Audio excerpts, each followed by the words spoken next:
This video, I'm going to explain one of the best features in Node.js, which allows you to utilize all the cores of your machine. And the module is called cluster module. Basically, if you're not running your server using cluster, then you're probably wasting your hardware capabilities according to me. So, what is clustering basically? Basically, clustering is an inbuilt module in Node which lets you scale your Node server, or we can say if somebody is using Express framework as as their web server, so we can say you can scale your Express server using the inbuilt cluster module in Node.js, and we can say you can handle more requests, or you can say you can handle more user load on your server. So let's assume the simple web server in the Node.js handles, let's say, 100 users at a time.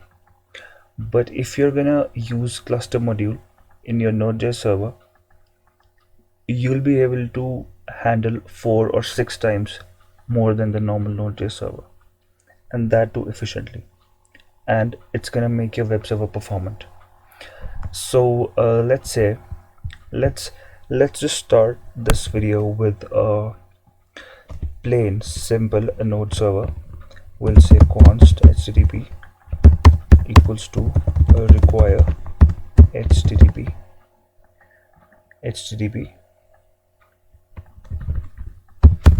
and let's create a web server. It's http dot create server, which is going to take a function, a request, a response.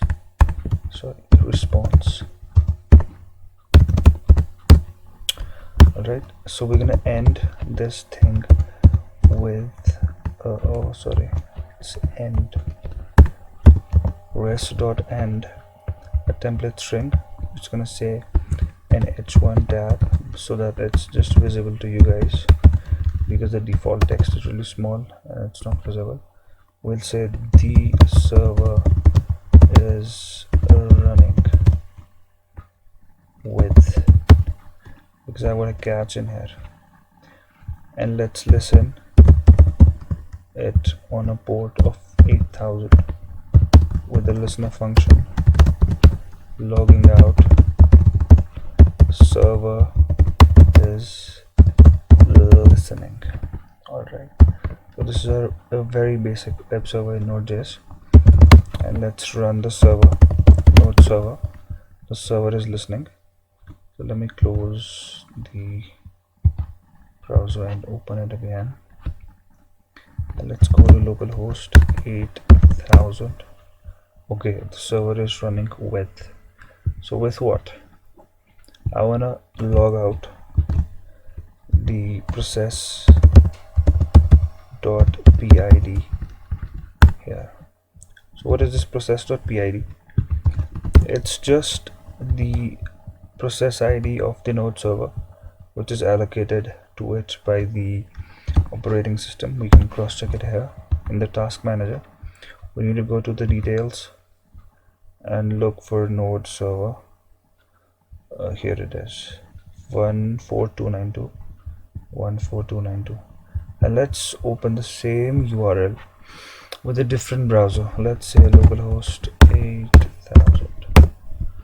We've got the same PID here in the Firefox and the same PID here in Chrome. So the whole idea behind opening the Firefox was to mimic a different user behavior. Let's say user 1 is opening with Chrome and user 2 is opening with Firefox, and it's going to a same URL. Let's say it's your website. So localhost 8000 is your website URL, and this is the response, the home page, the landing page that they are getting from the server at /. Okay, so the PID on the server that is assigned by the OS to the node server is 14292, and it's logging out the same PID on both, let's say for the both users. So right now we can say that our node server is running on a single core, or we can say a single thread. So here's when cluster gets in the game. So let's say const cluster. Let's bring in the module first, and you guys don't need to like install it from npm or anything. It's just inbuilt cluster. The first thing that we're going to do is we're going to include an if condition.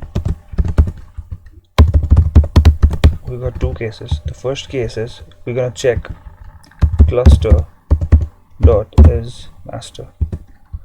If it's a master process, then we're gonna check how many cores do we have on this machine, on this very particular machine. That means how many cores do I have on my PC. So we've got another module for that. We can say const, let's say CPUs, or we can say let's say workers, because we're gonna have different workers that's who are gonna work for us. Let's say we're like making a building and we need workers for that. So right now we have got a server, but we need workers to work on that server. Let's say it's just an example. So the workers are gonna be our CPU cores, because here in the normal Node.js server we are using only one core, but now we're gonna make use of all the cores that the computer, that the CPU has. So let's say require the OS module. OS module is nothing, it just gives us some info about the operating system and the hardware, I think. Yeah, we got the CPUs method. Just call the CPUs method, and let's say let's just first test it out. Let's just log it out. Console.log workers, and let's see how many workers do we actually have. Let's maximize a little on the machine. So let's run this node cluster, not the server file. You have to run the cluster file. Alright, so it's giving me an array of objects. Each object is the core. Alright, so I've got 4 cores on my machine. So right now let's say the selected core, this server is running on this core only, one core. So now my plan is to use cluster module and make use of all 4 cores. That means cluster module gives you the capability to consume all the hardware. So we need to make it dynamic, because on some machines, let's say we've got 6 cores, so we have to run a loop for let I equals to 0, I is less than workers.length, because it's gonna be dynamic. So let's say if I'm gonna say I is less than 4, so in future, what if this code is being executed on another machine and the machine has got 6 cores? It's gonna make use of only 4 cores, right? So we're gonna make it dynamic. We're gonna have it less than workers, and I plus plus. Let's fork a process for each worker. Let's say cluster dot fork. Alright, so this is gonna fork 4 different workers for us. So the next thing that I'm gonna do, right now I've got the workers in place. So next thing I'm gonna show you guys are the events that the cluster module provides for us. Is cluster dot on what? We're gonna use 2 events here. The first event is online. So as soon as the worker is created, it fires an event of online, and it gives a listener which takes in a worker as an argument. Let's just name it anything you want, and we can say, let's log it out, console.log worker started with a PID of, let's make it a template string,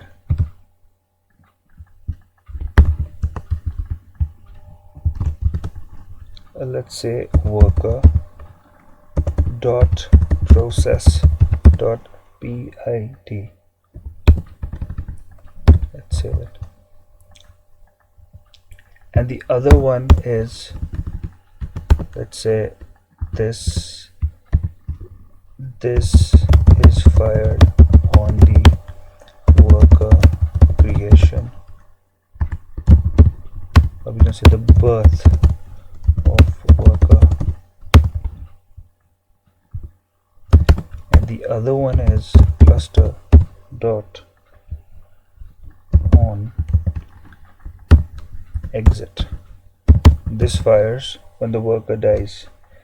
The listener takes 3 arguments. The one is the worker, second one is the phone number, the third one is the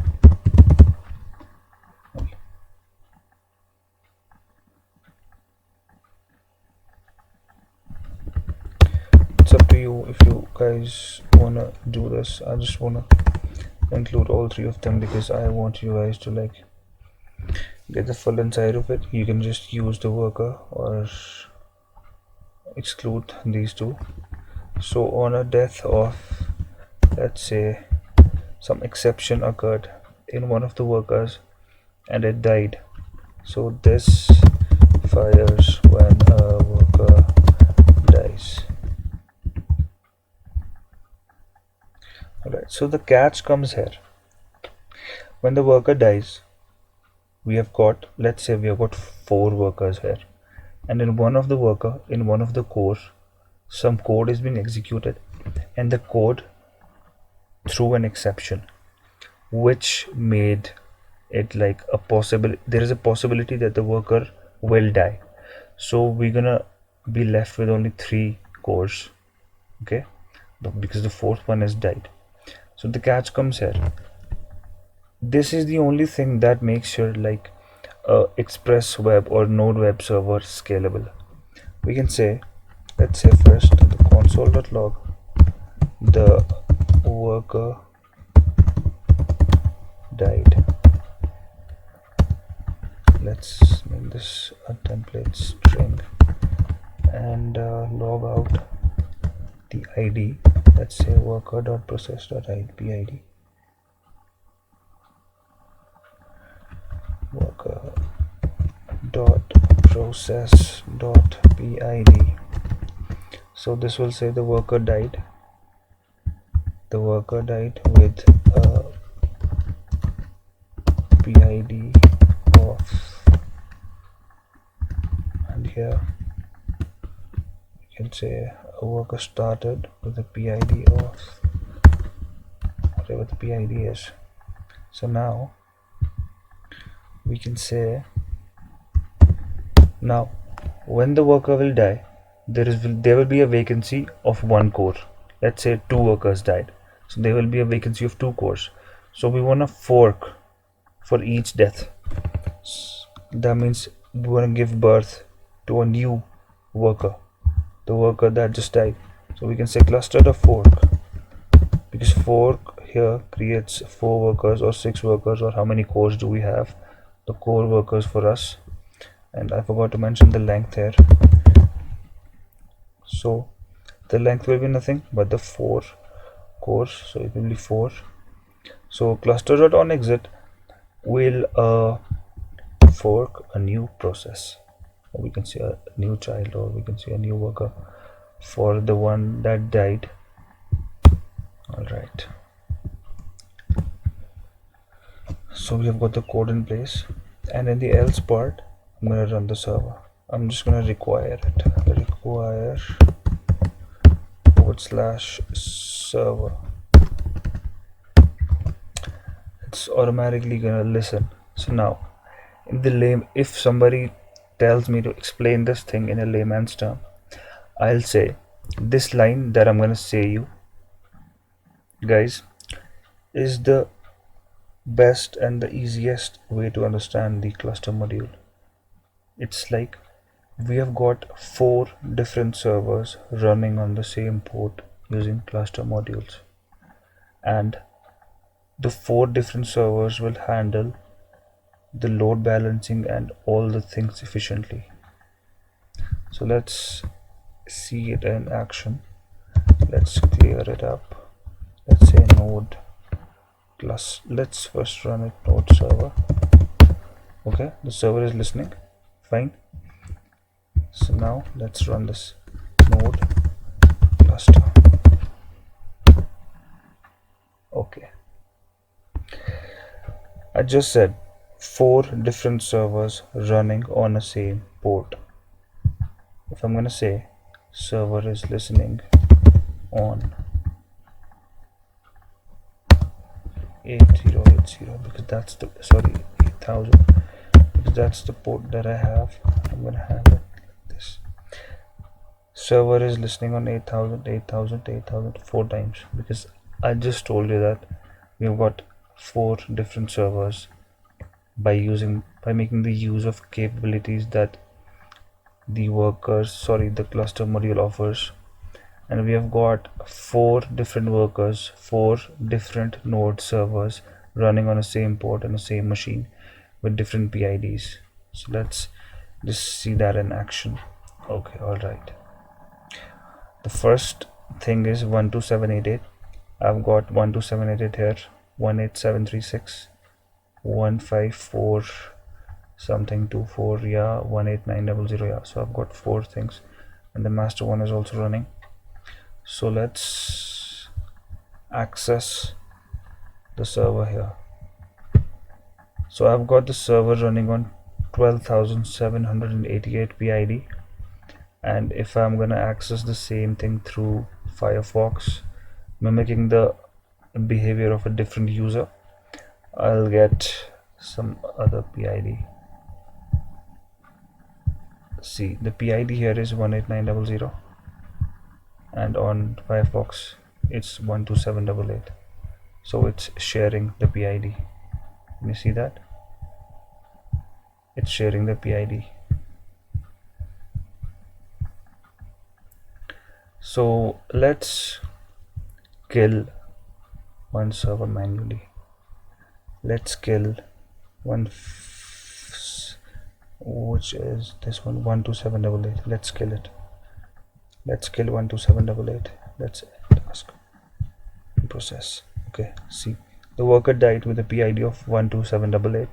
The new worker was started with a PID of 9948, and the server is listening on 8000. The server is scalable right now. Even if an exception occurs, the server dies, the worker dies, the worker will automatically fork a new worker and assign it to the server. And let's refresh it. See, it's 9948, the one that was just forked. So let's kill 12788. Oh, it was already killed. Yeah, 18900. Let's kill 18900. 18900. Let's kill this one. Okay, so another one has been forked with a PID of 9460, and let's refresh it. Right, so it's 9 on the Firefox. It's offering you the website, or we can say the URL of the website is, it's handling a user on a different server, and on the Chrome thing, let's say it's a different user and it's handling the user on the different server. So that's how you make use of clustering in Node.js in to like scale your web server. So I think this is it for the video, because I've got all the basics covered.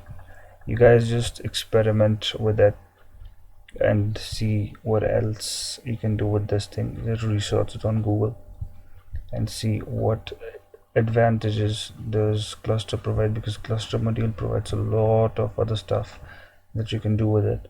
It provides a bunch of stuff, and you guys can experiment or make much better improvements than this thing which suits your needs. Thanks for watching the video, guys. I hope you got something, like just the 10% of it. It was very easily explained. So bye.